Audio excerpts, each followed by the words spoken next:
some other people I look up to, in not in the Mobile Legends scene, like Captain Flowers, Husky for StarCraft, those kind of like shout callers. But in the Mobile Legends scene, probably my favorite caster is. All right. Hey everyone, I'm your host XinaLili here with another episode of Meet Your Community. Today we're here with the amazing streamer BenDoneHadDid, who will be one of the casters for the NACT spring season.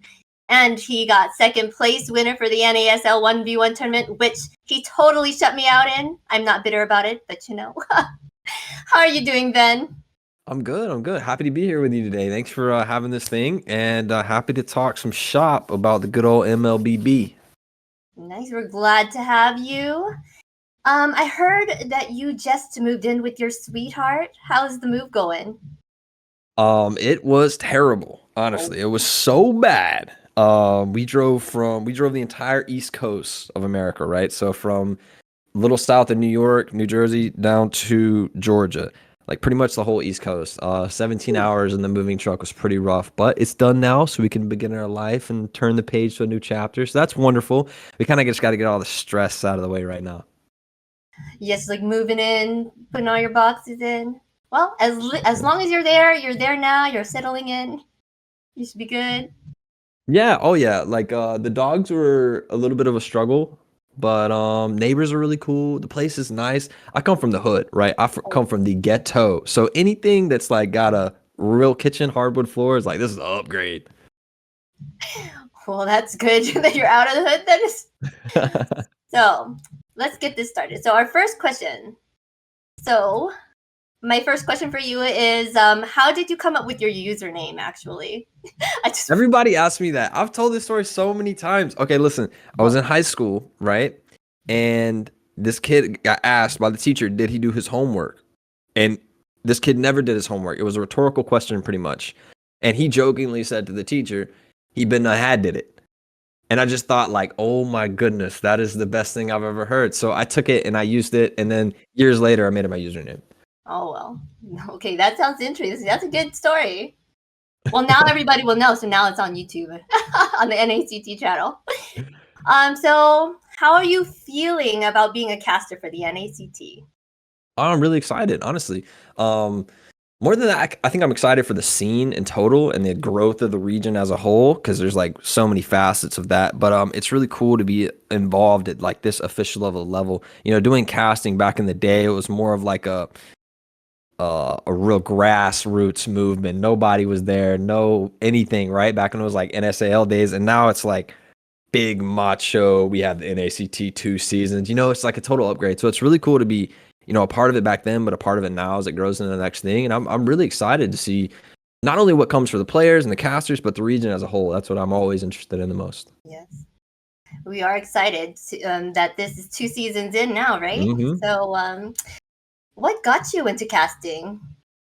So way back when in the NSAL with T created, you know, this tournament, I guess organization, and ran a tournament. And he was like, hey man, we need some people in their cast with me. I think you do good at it. I know you've never done it before. And so I started doing with him, and he really like built me up, taught me a lot of things, showed me some other people that were doing really well at it. And I kind of modeled myself, especially like other league casters, not necessarily. And he showed me those and like some videos and like how to do this, how to do that. And eventually we kind of just built such a rapport, and we just started having so much fun. You know, once you've cast like 100 hours with somebody, you really develop that back and forth. And like me and T had a friendship too. And so it just made it really natural. And I still to this day, I love casting with the guy. He's a lot of fun. Who do you look up to? You look up to T for casting? Yeah, definitely T. T is a unique person, right? And besides having a friendship with him inside and out of the game, but on the casting desk and off the casting desk, he's really interesting. Of course, I look at T. T kind of like cut back streaming and kind of went away from there and went into casting and kind of like risked it all and put all his eggs in that basket, and it really paid off for him. So like as a friend of T, it's just like wonderful to see him get what he wanted after all that work, you know, and all that time he put in, all that sweat equity, he finally got paid off. So I couldn't be happier for my man. Some other things I look up, some other people I look up to, in not in the Mobile Legends scene, like Captain Flowers, Husky for StarCraft, those kind of like shout callers. But in the Mobile Legends scene, probably my favorite caster is Wolf. Wolf, Gideon. Nasu's probably my favorite play-by-play. But since I kind of stick to the analysis side, I always look up to those guys, and I don't think there's a smarter guy in the game than Wolf himself. Nice. I've seen you cast, and you do an amazing job. I loved watching you when you did it Oh, for thank the you. 1v1 tournament. You did a really good job. Thank you. So, Let's hope we can do that and better because in ACT, we got to, yes, we straighten got it to up, put the up our tie game, on, right? we got to keep going, right? Yeah. So hopefully we do a little better too. So, how did you start your Mobile Legend journey? Like, when did you start? Who got you started on it? Now that's a story. Well, it was years ago in a galaxy far, far away, and I was streaming on Twitch, playing Call of Duty with like one viewer for like 6 months, and it was terrible. And then I was like, there's got to be a better way. I went to YouTube, learned some things, and heard that Facebook gaming started to gain a lot of traction with like, a lot of things that were happening. And then Mobile Legends specifically was a game with a lot of viewers at lower levels, right?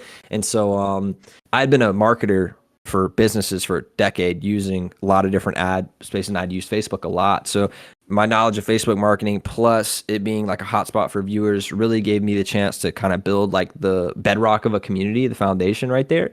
And once I developed like chat and got a community that I could like talk to, and I got addicted to that absolutely and just ran with it, right? And then we actually got some success and started popping off. But I think for me, it was the chat that really got me into streaming. I thought streaming before for me was about gameplay, but in the end for me it's all about like chat, having like good time with the boys, like joking, laughing. That's the best. It is the best. I do enjoy it too for what I do as well. Just chatting with the community and getting to know each other and liking the same things, playing with each other, and it's a whole different feel. I know how you feel about that. So, how long have you played Mobile Legends? 3 years, I guess, right when I started streaming it. Honestly, I played it a couple times. I played League before. I played League for like 4 or 5 years, so I understood, the concepts of the game. But then, like, it became like this funner, more fun, fast version because League is like 40 minutes a game, right? Mobile Legends is like 20 minutes, and it's kind of like the shorts versus the long video. I'll watch like 2 hours of shorts, but I won't watch 40 minutes of a long video because our attention span's gotten shorter, and I feel like it just kind of fits our generation more. Nobody wants to sit down and play a 45-minute League game. I can play like 3 Mobile Legends matches in that, right? And it's just so much more fun to me. Once I discovered the game, it kind of went that direction, and then like everything else started coming with it, and it's just everything for me now. Well, that's good. So, when did you get into the esports side of it all? Like, I know you started it out with just the community and just having fun with everyone, but what got you into the esports side? I actually played a tournament very, very early. I'm talking about like way back. And I had Wheezy on my squad actually. And Wheezy was like super new to the game. He was a new streamer, super new to the game. He played 2 heroes. He played Vale and he played Valir. And we're in like a tournament against Mythic Glory people. Like these are straight killers, right? And so we put him as Valir in the side lane, right? And we got demolished. But that was kind of my first like experience in a tournament. Of course, we got knocked out in the very first round, very first game we played, we got destroyed, right? But after that, just being in the scene as a streamer and kind of like noting those events and then the NA scene kind of taking off, it just kind of all went together, right? So you just rode with it, just started with Yeah, that. to see what next opportunities. I mean, then we went to Vegas, they were doing this, we're doing M3, M4, maybe M5, it just keeps going, it keeps growing. And as long as it does that, I think everybody has like space to do their thing in their own lane, It's amazing to see how fast it's growing too. Like, Yeah. I just got into it last year too, and watching it all grow right now. And now we're in the second season. Sheesh. Has it only been a year, Xena, for real? Huh? For what? You've only been in the game for a year? No, I played for 5. You played for 5 years, but you've been streaming a year? 5 years, but then I only started streaming in 2020. But let's not talk about it. But yeah, Okay. but yeah. So I just read it. But so which teams are you looking out for in the like NACT spring? Who do you think is going to win and why? Well, I have a little bit of a bad taste in my mouth from Vendetta last year. I thought they were like the hope of competition for the Valley, and then they weren't able to go to Vegas and play in the finals, and it's ever kind of like, it stunted the whole thing. Everybody's like super hype about that matchup, and then it doesn't happen, right?